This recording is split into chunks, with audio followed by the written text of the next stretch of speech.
మరి కాసేపట్లో గవర్నర్ను కలవనున్నారు వైఎస్ జగన్మోహన్ రెడ్డి. కోటి సంతకాల ప్రతులను ఆయనకు అందజేయనున్నారు. రాష్ట్ర వ్యాప్తంగా మెడికల్ కాలేజీల ప్రైవేటీకరణకు సంబంధించి పెద్ద ఎత్తున గళం విప్పారు ప్రజలంతా కూడా. సమర భేరి మోగించింది వైఎస్ఆర్సీపీ. పూర్తి వివరాలు అందిస్తారు మా కరెస్పాండెంట్లు రవీందర్, సురేందర్ జాయిన్ అవుతున్నారు. తాడేపల్లి నుంచి రవీందర్ లైవ్ లో ఉన్నారు. అదేవిధంగా అంబేద్కర్ విగ్రహం దగ్గర నుంచి లైవ్ లో అందుబాటులో ఉన్నారు సురేందర్. పూర్తి డీటెయిల్స్ అడుగుదాం. రవీందర్ చెప్పండి, గవర్నర్ ని కలవబోతున్నారు.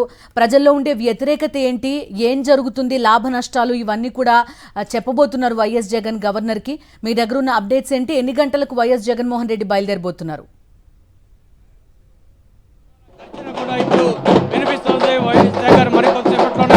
ఇక్కడి నుంచి మొదలై లోక్ భవన్ చేరుకోబోతున్నారు. ప్రస్తుతం ఒకసారి విజువల్లో చూపించే ప్రయత్నం చేస్తున్నాను. ఇదంతా కూడా పెద్ద సంఖ్యలో వైఎస్ఆర్ కాంగ్రెస్ పార్టీకి సంబంధించినటువంటి నాయకులు కూడా ఇక్కడ చేరుకున్నటువంటి పరిస్థితి మనం చూస్తున్నాం. ఒక కోలాహలమైనటువంటి వాతావరణం ఇక్కడ కనిపిస్తూ ఉంది. పెద్ద సంఖ్యలో వచ్చినటువంటి వైఎస్ఆర్ కాంగ్రెస్ పార్టీ కార్యకర్తలు, నాయకులు అందరూ కూడా ఇక్కడి నుంచి బయలుదేరి లోక్ భవన్కి చేరుకోబోతున్నారు. అక్కడ రాష్ట్ర నలుమూల నుంచి వచ్చినటువంటి కోటి సంతకాల ప్రతులు ఏవైతే ఉన్నాయో వాటన్నిటినీ వైఎస్ జగన్ నేరుగా గవర్నర్ దగ్గరకు తీసుకెళ్లబోతున్న పరిస్థితుంది. దానికంటే ముందుగా విజయవాడ చేరుకున్న తర్వాత విజయవాడలో అంబేద్కర్ విగ్రహం దగ్గరకు వైఎస్ జగన్ వెళ్తారు. అక్కడ పార్టీ నాయకులతో కలిసి అంబేద్కర్ విగ్రహం దగ్గర నివాళులు అర్పించి అనంతరం అక్కడే ఒక వినతి పత్రాన్ని కూడా అంబేద్కర్ దగ్గర పెట్టబోతున్నారు. ఎందుకంటే చంద్రబాబు ప్రభుత్వం అంబేద్కర్ రాజ్యాంగాన్ని వదిలేసి రెడ్ బుక్ రాజ్యాంగాన్ని అమలు చేస్తున్నటువంటి పరిస్థితుల్లో ఇప్పుడు పెద్ద ఎత్తున కోటి గలాల కార్యక్రమాన్ని చేపట్టినప్పుడు కూడా ప్రభుత్వం స్పందిస్తుందో లేదో అన్నట్టు ఒక వినతి పత్రాన్ని గవర్నర్ దగ్గర కూడా గవర్నర్తో పాటు ముందుగా అంబేద్కర్ విగ్రహం దగ్గర కూడా పెట్టబోతున్నారు. అనంతరం అక్కడి నుంచి పార్టీ నాయకులతో కలిసి పాదయాత్రగా లోక్ భవన్కి వెళ్ళబోతున్నటువంటి పరిస్థితి. ఈ సందర్భంగా మనం చూస్తున్నాం విజువల్లో మరికొద్ది నిమిషాల్లో మాత్రమే వైఎస్ జగన్ ఇక్కడి నుంచి బయలుదేరబోతున్నారు. ఖచ్చితంగా 3 గంటలకు షెడ్యూల్ ప్రకారం ఆయన బయలుదేరాల్సి ఉంది. మరొక 5 నిమిషాల్లో ఆయన ఇక్కడి నుంచి బయలుదేరబోతున్నారు. ఇప్పటికే ఒక కాన్వాయ్ కూడా రెడీ అయినటువంటి పరిస్థితి. జగన్తో పాటు మరొక 40 మంది పార్టీ సంబంధించినటువంటి సీనియర్ నేతలు కూడా గవర్నర్ని కలవబోతున్నటువంటి పరిస్థితి. ఇప్పటికే రాష్ట్ర నలుమూల నుంచి వచ్చినటువంటి కోటి సంతకాల పత్రాలు అన్నీ కూడా ఈరోజు ఉదయం వైఎస్ జగన్ ఇక్కడ జెండా ఊపి వాహనాల్లో ఇక్కడి నుంచి పంపించినటువంటి పరిస్థితి నేపథ్యంలో ఇప్పటికే అవన్నీ కూడా లోక్ భవన్కి చేరుకున్నాయి. అక్కడి నుంచి ఇప్పటికే గవర్నర్ కార్యాలయానికి సంబంధించినటువంటి సెక్యూరిటీ సిబ్బంది వాహనాల తనిఖీని కూడా పూర్తి చేశారు. మరి కొద్దిసేపట్లోనే జగన్తో కలిసి ఇవన్నింటినీ కూడా ఆ ప్రతులన్నీ కూడా గవర్నర్ కార్యాలయానికి అయితే చేరిపోతున్న పరిస్థితి. 40 మంది పార్టీ సీనియర్ నేతలు కూడా జగన్తో కలిసి వెళ్ళబోతున్నారు. మొత్తంగా అయితే కేవలం 2 నెలల్లోనే మొత్తం రాష్ట్రం అంతా కదిలి వచ్చినటువంటి పరిస్థితి. వైఎస్ జగన్ ఇచ్చినటువంటి ఒకే ఒక పిలుపుతోటి పెద్ద సంఖ్యలో తరలి వచ్చిన జనం చంద్రబాబు మెడికల్ కాలేజీలను ప్రైవేటీకరణ చేయడాన్ని వ్యతిరేకిస్తూ సంతకాలు చేశారు. చంద్రబాబు సొంత గ్రామమైన నారావారిపల్లితో సహా చిత్తూరు జిల్లాతో సహా అన్ని గ్రామాలు ముందుకు తరలి వచ్చే చంద్రబాబు నిర్ణయాన్ని వ్యతిరేకిస్తూ రవీందర్ అందిస్తున్న వివరాలు ప్రస్తుతం మనం చూస్తున్నాం. వైఎస్ఆర్సీపీ కార్యాలయం తాడేపల్లి దగ్గర కోలాహలం ఏ స్థాయిలో ఉందో మనకు కనిపిస్తోంది. పెద్ద ఎత్తున కోటి సంతకాల సేకరణ కార్యక్రమం చేపట్టింది వైఎస్ఆర్ కాంగ్రెస్ పార్టీ. రాష్ట్రం నలుమూలల నుంచి, ప్రతి నియోజకవర్గం నుంచి కూడా మెడికల్ కాలేజీల ప్రైవేటీకరణకు వ్యతిరేకంగా తమ గళాన్ని వినిపించారు ప్రజలు. ఆ కోటి గళాలను మోసుకుంటూ ఈ వాహనాలన్నీ కూడా గవర్నర్ కార్యాలయం లోక్ భవన్కి చేరుకుంటున్న దృశ్యాలు కూడా ప్రస్తుతం మనం చూస్తున్నాం. మా కరెస్పాండెంట్లు సురేందర్, పోతురాజు కూడా ప్రస్తుతం లైవ్లోనే సిద్ధంగా ఉన్నారు. సురేందర్ చెప్పండి, చూస్తున్నాం మనం పెద్ద ఎత్తున వైఎస్ఆర్సీపీ కార్యాలయం దగ్గర కోలాహలం ఏ స్థాయిలో ఉందో కనిపిస్తోంది. ఎంతమంది గవర్నర్ను కలవబోతున్నారు, ఎన్ని గంటలకు ఈ ప్రోగ్రాం స్టార్ట్ కాబోతోంది? కార్యకర్త దగ్గర నుంచి కూడా మాజీ మంత్రుల దాకా ప్రతి ఒక్కరూ కూడా ఈ కార్యక్రమంలో పార్టిసిపేట్ చేసిన పరిస్థితి. కోటి సంతకాల సేకరణలో స్వయంగా వైఎస్ జగన్ కూడా తన సంతకం చేశారు ఈ లిస్ట్లో.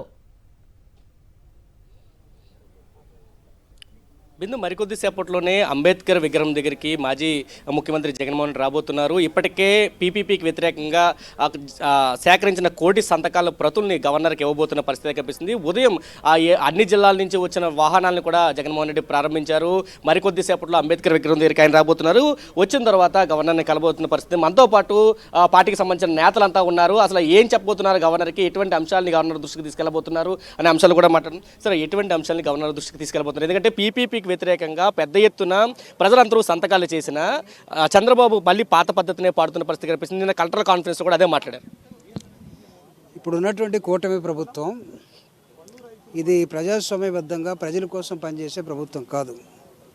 ఇది మొత్తం చంద్రబాబు నాయుడు గారి నాయకత్వంలో ప్రైవేటు వ్యక్తుల కోసం టోటల్గా ప్రైవేటైజేషన్ని ఈ రాష్ట్రాన్ని తెగనమ్మటం కోసం చంద్రబాబు నాయుడు తెగబడి పనిచేస్తూ ఉన్నాడు. ప్రభుత్వం అంటే పేద ప్రజలు, ప్రభుత్వం అంటే స్కూళ్ళు కానీ కాలేజీలు కానీ ఆసుపత్రులు కానీ ట్రాన్స్పోర్టేషన్ కానీ ప్రతిదీ పేదవాడికి అందాలనేది జగన్మోహన్ రెడ్డి గారి ఆశయం. ఆయన ప్రారంభించినటువంటి 17 మెడికల్ కాలేజెస్ని, ఆయన ప్రారంభించినటువంటి ఇంగ్లీష్ మీడియం స్కూల్స్ని, ఆయన ప్రారంభించినటువంటి మెడికల్ వైద్య విధానాన్ని, ఆయన ప్రారంభించినటువంటి ఫ్యామిలీ డాక్టర్ కాన్సెప్ట్ని, ఆయన ప్రారంభించినటువంటి రైతులకి ప్రభుత్వం అందుబాటులో ఉండాల్సిన అంశాన్ని, వీటన్నిటిని చంద్రబాబు నాయుడు గారు టోటల్గా ప్రైవేటు వ్యక్తుల చేతుల్లో పెట్టే ఒక మార్గాన్ని ఎంచుకున్నాడు. ఈ ప్రైవేటైజేషన్ని వ్యతిరేకిస్తూ ప్రధానంగా 17 మెడికల్ కాలేజెస్ని చంద్రబాబు నాయుడు గారు ఎప్పుడైతే పీపీపీ మోడల్లో ఎవరో తన సొంత మనుషులకి అప్పగించే కార్యక్రమాన్ని తీవ్రంగా వ్యతిరేకిస్తూ గత 3 నెలలుగా వైఎస్ఆర్ కాంగ్రెస్ పార్టీ ఈ రాష్ట్రంలో దేశం కనీ విని ఎరిగినటువంటి రీతిలో ఒక ప్రజా ఉద్యమాన్ని నిర్మించింది. ఈ ప్రజా ఉద్యమంలో భాగంగా 1,04,11,136 సంతకాలను సేకరించి ఆ సంతకాల మొత్తాన్ని కూడా గవర్నర్కి ఇవ్వటం కోసం, గవర్నర్కి ఇచ్చే క్రమంలో వెలివేయబడ్డటువంటి సమాజంలో జగన్మోహన్ రెడ్డి గారు నిలువెత్తు విగ్రహాన్ని ఇక్కడ పెట్టాడు. కానీ దీన్ని చంద్రబాబు నాయుడు వెలివేశాడు. ఇప్పుడు కూటమి ప్రభుత్వం ఈ విగ్రహాన్ని వెలివేసింది. ఏ ప్రభుత్వం అయితే వెలివేసిందో అక్కడి నుంచే మళ్ళీ జగన్మోహన్ రెడ్డి గారు అంబేద్కర్ పాదాల సాక్షిగా ఆ 1,00,00,000 సంతకాలను ఇక్కడ పెట్టి ముందు ఆయనకి సమర్పించి తర్వాత గవర్నర్కి ఇవ్వటం కోసం ఒక ప్రోగ్రామ్ని సెట్ చేసుకున్నాం. ఆ ప్రోగ్రామ్ సెట్ చేసుకున్న క్రమంలో జగన్మోహన్ రెడ్డి గారు ఇక్కడికి రాబోతూ ఉన్నారు. వచ్చే క్రమంలో ఇక్కడ ఉన్నటువంటి నాయకులందరం కూడా ఆయన కోసం ఎదురు చూస్తూ ఇక్కడ నిలబడ్డారు. మేడం, ఎంతమంది గవర్నర్ని కలవబోతున్నారు ఇప్పుడు? ఎందుకంటే ఎక్కడికక్కడ ఆంక్షలు పెడుతున్నారు. ఉదయం పోలీసులు కూడా చెప్పారు కేవలం అనుమతి ఉన్న వాళ్ళు మాత్రం వాళ్ళు, మిగతా వాళ్ళు ఎవరు కూడా రావడానికి వీల్లేదంటూ వాళ్ళు చెప్పిన పరిస్థితి కనిపించింది. అంటే గవర్నర్ దగ్గరికి వెళ్ళేదానికి ఒక 40 మందికి పర్మిషన్ ఉందండి, వెళ్తున్నారు సార్తో పాటు జగనన్నతో పాటు.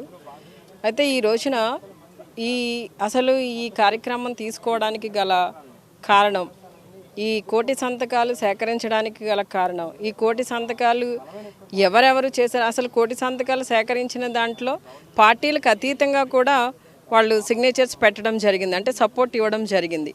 అంటే ఈ రోజున చంద్రబాబు నాయుడు గారు ఏదైతే నిర్ణయం తీసుకున్నారో ఈ మెడికల్ కళాశాలల గవర్నమెంట్కి సంబంధించిన మెడికల్ కళాశాలలన్నీ కూడా ప్రైవేటీకరణ చేయాలనేది ఆలోచన ఏదైతే ఉందో అది వెనక్కి తీసుకోవాలి, దానికి వరకు ఇచ్చిన జీవోని రద్దు చేయాలనేది మా డిమాండ్. ఈ రోజున మాతో పాటు విపక్షాలు మాకు సహకరించడమే కాకుండా విద్యార్థి సంఘాలు అలానే ప్రజా సంఘాలు అందరూ కూడా మాకు సపోర్ట్గా నిలబడడం జరిగిందండి.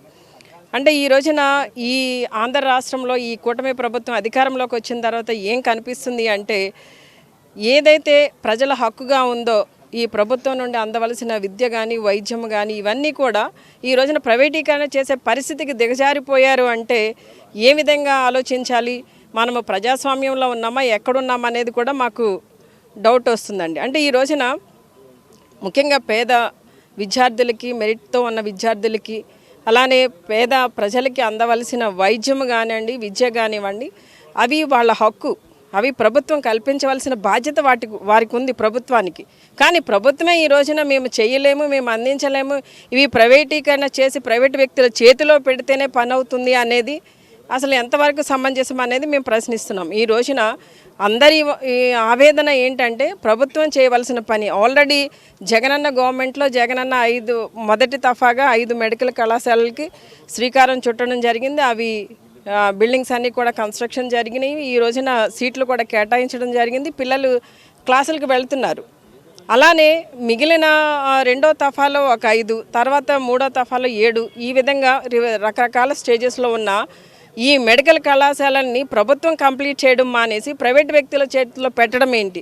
పోనీ ప్రైవేట్ వ్యక్తుల చేతిలో పెట్టిన తర్వాత అది వాళ్ళు ఏ విధంగా దాన్ని అంటే ఒక రేటు కట్టి, సీటుకి ఒక రేటు కడతారు.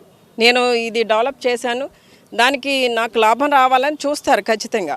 మరి ఆ పరిస్థితి ఎందుకు కల్పించాలి? ఈ రోజున ప్రతి ఒక్క విద్యార్థికి కూడా ప్రభుత్వమే విద్యను అందించాలి కదా, మెడికల్ విద్యని అని ఆ పక్కన ఏర్పాటు చేసిన హాస్పిటల్ నుండి పేదవాళ్ళందరికీ కూడా వైద్యం అందాలనే ఒక కాన్సెప్ట్తో ఉన్నప్పుడు ఈ కాన్సెప్ట్ని ఎందుకు కంప్లీట్ చేయట్లేదు అనేది మా అందరి యొక్క ఆవేదన. ఈ రోజున రకరకాల ప్రోగ్రామ్స్ ఏవో తీసుకుని మొన్న ఒక్కరోజు యోగా డే చేశారండి వైజాగ్లో. ఎన్ని కోట్లు ఖర్చు పెట్టారు? ఈ రోజున ఇలాంటి అనవసరమైన వాటికి ఖర్చు పెట్టడం కన్నా ఏదైతే ముఖ్యమో వైద్యం అనేది, విద్య అనేది దానికి కేటాయించడంలో వారు శ్రద్ధ చూపట్లేదు అనేది ఆవేదన వ్యక్తం చేస్తున్నాం. ఆ ఆవేదన ఈ రోజున ఇక్కడ అంబేద్కర్ స్టాట్యూ దగ్గర ఒక వినతి పత్ర రూపంలో ఇక్కడ పెట్టి ఇక్కడ నుండి స్టార్ట్ చేసి గవర్నర్ దగ్గరికి వెళ్ళి అక్కడ ఆయనకి ఏ విధంగా అయితే ఈ కూటమి ప్రభుత్వం అధికారంలోకి వచ్చిన తర్వాత జరుగుతున్నాయో అన్యాయాలు, అక్రమాలు అన్నీ కూడా వివరించడం జరుగుతుందండి. ఇది చెప్తున్నారు. ఇక్కడి నుంచి 40 మంది అంబేద్కర్ విగ్రహానికి వచ్చి జగన్మోహన్ రెడ్డి వినతి పత్రం